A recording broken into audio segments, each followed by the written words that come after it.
Auto Express reports that Lexus has approved a convertible version of the LC, and is close to green-lighting a high-performance LCF trim. The Detroit Bureau reported that the same two models were in development 1 year ago, citing Lexus sources at the Detroit Auto Show who told the outlet a number of additional variants would follow the coupe's launch.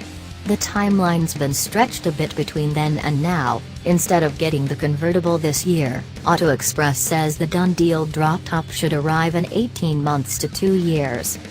It's harder to read what we might get in an LCF. Gossip is that the naturally aspirated, 467 horsepower, 5.0-liter V8 wouldn't be the right motor for a hot LC. That V8 serves in lower-tier F models. So word is that Lexus engineers are considering a 4.0-liter, twin-turbo V8 with around 600 horsepower.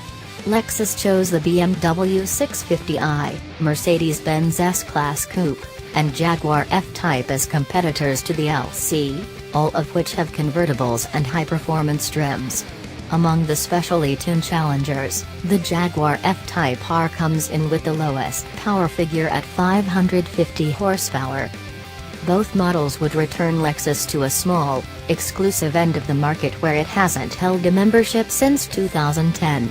Rejoining that soirée, a party hosted by the Germans, because these matters always come back to the Germans, is another huge, and costly, step towards shedding Lexus' somnolent image.